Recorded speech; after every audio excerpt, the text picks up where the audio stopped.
Hello friends, seated special में आज मैं आपके लिए लेकर आई हूँ हमारी ईवीएस पर्यावरण अध्ययन के इम्पॉर्टेंट क्वेश्चंस। ये सभी इम्पॉर्टेंट हैं क्योंकि ये प्रीवियस ईयर में आए हुए हैं और इनसे आपकी प्रैक्टिस अच्छी हो जाएगी। इनको देखिए, सॉल्व करने की कोशिश कीजिए। चलिए स्टार्ट करते हैं। हमारा फर्स्ट क्वेश्चन है, पर्यावरण अध्ययन की प्रकृति निम्नलिखित का समर्थन नहीं करती। तो किसका समर्थन नहीं करती है? बच्चे कम गलतियां करें, ऑप्शन ए करेक्ट हो जाएगा। नेक्स्ट है हमारा, एक शिक्षिका ने कक्षा 4th के शिक्षार्थियों को पढ़ाने के लिए पौधे अंत्यवस्तु का चयन किया। उसने सिखाने के लिए निम्नलिखित अवसर प्रदान किए। ये अवसर है। अब आपको इनको देखकर चूज करना है।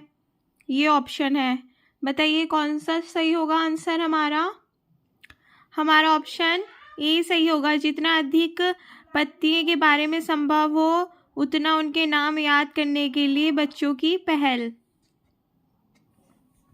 नेक्स्ट है हमारा, शिक्षार्थियों का आकलन करते समय पर्यावरण अध्ययन की शिक्षिका को निम्नलिखित में से क्या नहीं करना चाहिए। तो क्या नहीं करना चाहिए? इसका आंसर हो जाएगा हमारा, बताइए, ऑप्शन दिए गए हैं। ऑप्शन सी सही है, बच्चों के कार्य के केवल कुछ पक्षों पर ध्यान केंद्रित करना। नेक्स्ट है हमारा, प्राथमिक स्तर पर पर्यावरण अध्ययन में समुदाय सीखने सिखाने का एक महत्वपूर्ण संसाधन है, क्योंकि बताइए समुदाय जो है, कम्युनिटी, वो सीखने सिखाने का महत्वपूर्ण साधन क्यों है? ऑप्शन डी, यह वास्तविक स्थितियों में सीखने के अवसर उपलब्ध कराता है। नेक्स्ट है हमारा, कोई व्यक्ति 30 अगस्त 2015 को किसी एक्सप्रेस ट्रेन से अहमदाबाद से त्रिवेंद्रम जाने के लिए बैठा। यह ट्रेन 1:30 बजे अहमदाबाद से छूटी और 1 सितंबर 2015 को 7:30 बजे त्रिवेंद्रम पहुंची। यदि अहमदाबाद से त्रिवेंद्रम के बीच की दूरी 2268 किलोमीटर है, तो इन दोनों स्टेशनों के बीच दोनों की औसत चाल क्या है?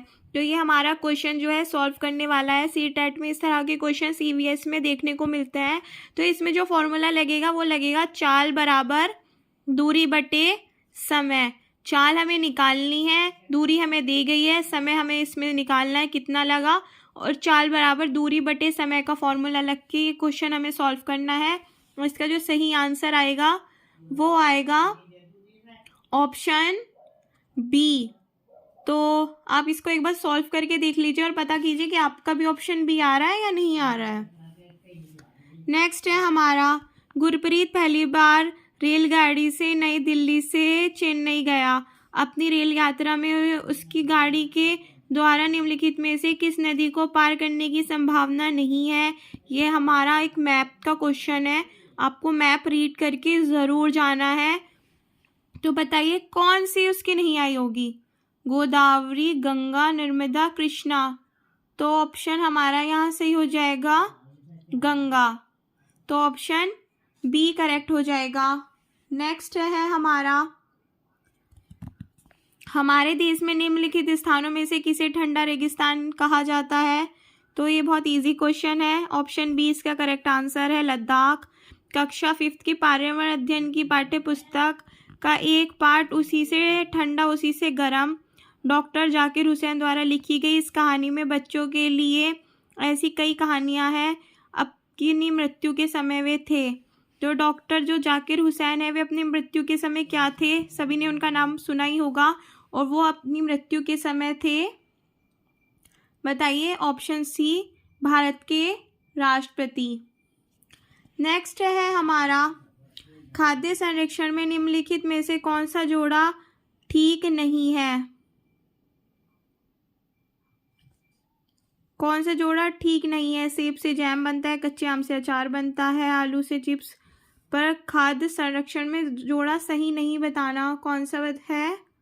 ऑप्शन बी, दूध पनीर, क्योंकि संरक्षण के हिसाब से सही नहीं है ना, ये खराब हो जाता है इसलिए।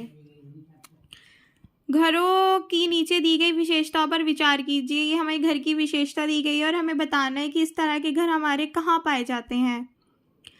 नीचे मंजिल में कोई खिड़की नहीं है, पेड़ के तनों की लकड़ी से बनी ढालू छतें हैं, पत्थर के खंभों में जमीन से 10 से 15 फुट ऊंचा पर घर हैं, पत्थर गारा चूने की बनी मोटी दीवारें हैं, लकड़ी के फर्श हैं। ये लेह लद्दाख के घरों की विशेषता बतानी है कि लेह लद्दाख में किस किस तरह के घर पाए जाते हैं। तो इसमें से हमें चूज़ करना है, 5 दिए गए हैं, बताइए। तो ऑप्शन जो हमारा करेक्ट हो जाएगा वो हो जाएगा हमारा सी, यानी 1, 4 और 5, ये दोनों ऑप्शन गलत है। तो इस तरह के हमारे घर पाए जाते हैं। नेक्स्ट है हमारा, निम्नलिखित में इसका अध्ययन कीजिए। कौवा पेड़ की ऊंची डाल पर अपना घोंसला बनाता है। इसे घोंसले को बनाने में कई प्रकार की चीज़ें, यहाँ तक कि लकड़ी की शाखाएं, लोहे के तार भी होते हैं। यह चालाक पक्षी भी है और अपना घोंसला नहीं बनाता और कौवे के घोंसले में अंडे दे देता है। बेचारा कौवा अपने अंडे के साथ इसके अंडे भी सेता है। कौन सा पक्षी है ये, बताइए। कौन है ये पक्षी जो अपना घोंसला नहीं बनाता, दूसरों के घोंसले में अपने अंडे देता है? चालाक पक्षी ये है हमारी प्यारी सी आवाज़ वाली कोयल। कोयल अपना घोंसला नहीं बनाती है, दूसरे के घोंसले में अंडा देती है। चालाक है ना। निम्नलिखित में से कौन बीज नहीं है? तो हमें बताना है इसमें से कौन बीज नहीं है। साबूदाना। साबूदाना हमारा बीज नहीं है, ये मशीन में तैयार किया जाता है। नेक्स्ट है हमारा, रिहाना अपने परिवार के साथ केरल जाती है। वहाँ उसे ऊंचे वृक्ष दिखाई पड़ते हैं जो उसके गृह नगर शिमला के ऊंचे वृक्षों से भिन्न है। उसने केरल में कौन से ऊंचे वृक्ष देखे, बताइए। नारियल के देखे हैं। ऑप्शन ए सही हो जाएगा। बच्चों के द्वारा सब्जी बाजार में इकट्ठी की गई निम्नलिखित सामग्री में से उन्हें पहचानिए, उसके भीतर बीज होते हैं। तो इनमें से बताना है कि कौन सा बीज वाली सब्जियों का ग्रुप है जिनके अंदर बीज पाए जाते हैं। तो हमारा ऑप्शन सी सही हो जाएगा। टमाटर, नाशपाती, चीकू, भिंडी, करेला, खीरा, इन सब के अंदर बीज पाए जाते हैं। नेक्स्ट है हमारा, नीता आंध्र प्रदेश जाती है और 2 साड़ियाँ खरीदती है जो खास तौर पर वहीं पाई जाती हैं, वे कहलाती हैं। बताइए आंध्र प्रदेश की कौन सी साड़ी फेमस है, बताइए। ऑप्शन ए पोजमपल्ली और कलमकारी। पोजमपल्ली और कलमकारी, ऑप्शन ए करेक्ट हो जाएगा। उम्मीद करती हूँ वीडियो आपको पसंद आई होगी। मिलते हैं ऐसी ही नेक्स्ट वीडियो में। All the very best. मेरे चैनल को लाइक कीजिए, मेरे चैनल को सब्सक्राइब कीजिए, वीडियो को लाइक कीजिए। Thank you.